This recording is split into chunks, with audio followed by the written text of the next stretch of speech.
This video details true events and shows some of the actual locations. This is a true story about the actions of two American heroes and their fellow soldiers, who fought in Operation Cobra. Frank Boris Reed was born in Hickman, Fulton County, Kentucky on June 25, 1920. He had a Mexican-American heritage. His family moved to Baton Rouge, Louisiana. His father was a captain in the service in Baton Rouge. Prior to enlisting on October 2, 1941, he worked at DuPont in Baton Rouge. As with many young men at that time with the war going on, he joined the Army. In early 1942, he was stationed at Camp Wheeler, Georgia, and he must have shown that he could handle a lot of responsibility, because his commanding General A.R. Emory promoted him from a private to a supply sergeant, an almost unheard of action.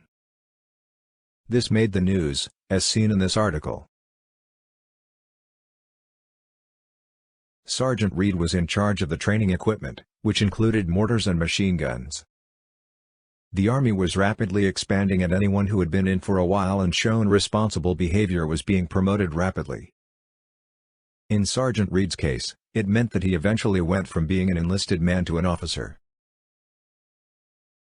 By the time of Operation Cobra, Frank Reed was a captain over Company C of 1st Battalion of the 22nd Infantry Regiment. He was loved by the men under him. Joseph Sharkey was born in Keesby, Middlesex County, New Jersey on September 30, 1911. Before entering military service, he worked at a shirt company in Perth Amboy, New Jersey. When he was in his early 30s, he was drafted into the Army. By the time of Operation Cobra, Sharkey was a private first class in Captain Reed's Company C of 1st Battalion. Sharkey was brave in battle, and his actions proved it. There were some American soldiers who turned tank hunting into an almost sport. Not only had they lost their fear of the German panzers, they actively agitated to go out and find some to destroy. Sharkey could handle a bazooka really well. The 22nd Infantry Regiment shipped out from New York on January 18, 1944, arriving in England 11 days later. They settled in near Plymouth, England, and spent the next 4 months training for upcoming operations. The regiment landed on Utah Beach on June 6, 1944, as part of the 4th Infantry Division of the 7th Corps. First Lieutenant Reed was in charge of the anti-tank company of the 22nd Infantry Regiment. On July 2, Reed was transferred to Company C and became the company commander. 17 days later, he was promoted to captain. By the end of the first day, the regiment had pushed inland about a mile and a half.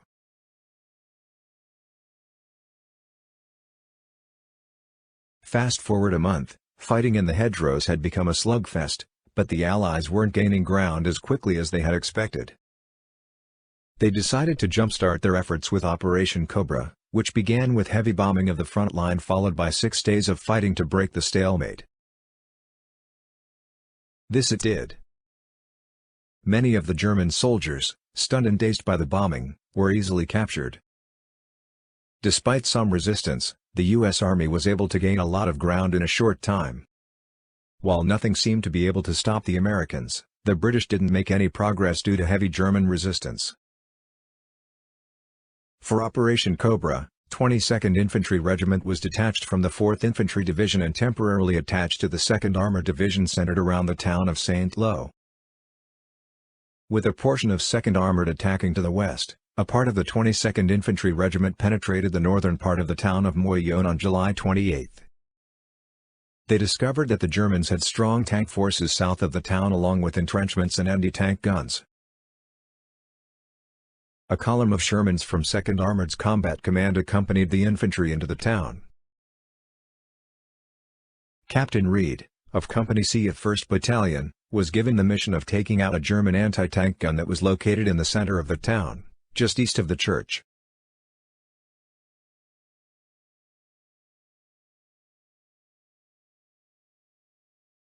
Captain Reed led a patrol of 12 men south to a crossroads.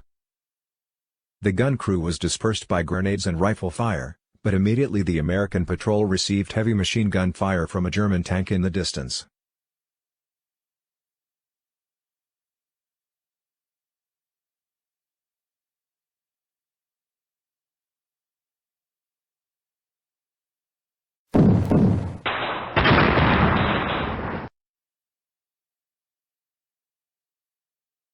Captain Reed backed up his patrol to the north and east and came up on the right flank of the tank.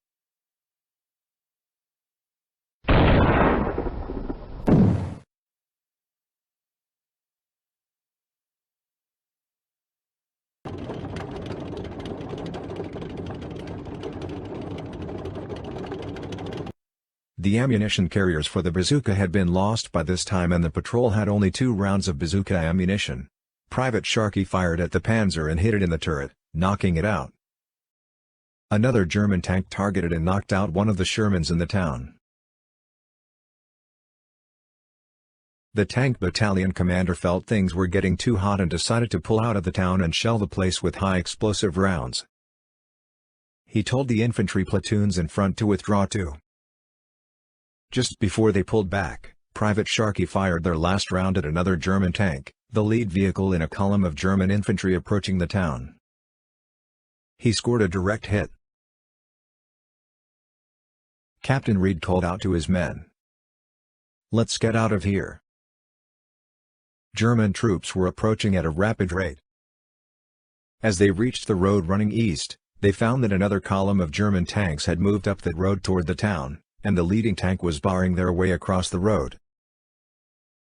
A second enemy tank now came up directly behind the one destroyed and started blazing away from a distance of 75 to 100 yards.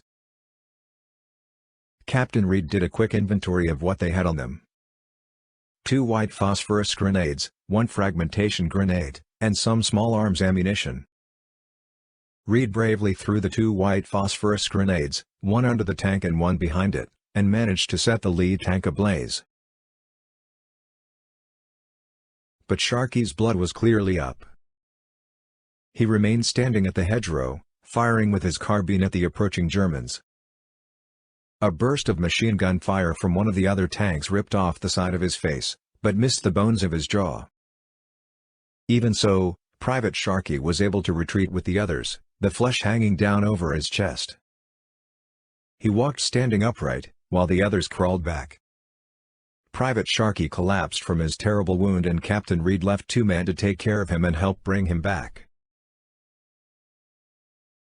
The smoke from the grenades formed a screen and the rest of the patrol slipped back across the road. The other men were unable to lift Sharkey over the hedgerow, but he was able to recover after a rest. The German tanks had apparently been successfully frightened away. A little while later, the 3 men walked down the road and rejoined the rest of the company. Private Sharkey held up his 2 fingers in a V for victory salute. "Sharkey made the greatest display of guts I've ever seen," Captain Reed said later. Private Sharkey succumbed to his wounds the next day and his final resting place is the cemetery at Colville-sur-Mer.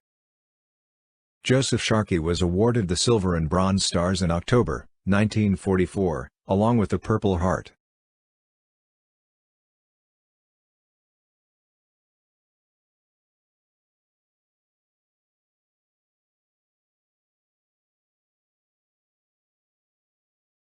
Captain Reed kept on fighting and led his troops into Germany. On September 14, during the 22nd Infantry's first attack against the Siegfried Line, Captain Reed removed a small heater from a German tank. They were used by GIs to heat up rations and were highly prized. He tripped a booby trap and lost his legs. Before Captain Reed died, it was written in the Journal of the 22nd Infantry Regiment dated September 14, 1944, that he was the best remaining company commander. Supply Sergeant Calder held him until he passed away. He was 24 years old. Even though the commander of the 1st Battalion, Major Robert B. Latimer, recommended Captain Reed for the Distinguished Service Cross, it was never acted upon. Captain Reed was awarded the Silver Star and the Purple Heart posthumously. Captain Reed was buried in a temporary U.S. military cemetery. Sometime later, his remains were returned to the United States where he was reinterred in Hickman City Cemetery, in Hickman, Kentucky. If you would like to see more videos like this, then check out my channel. Here are 2 other videos you may enjoy. Oh, and don't forget to click the subscribe button and ring the bell to get notifications of great future content.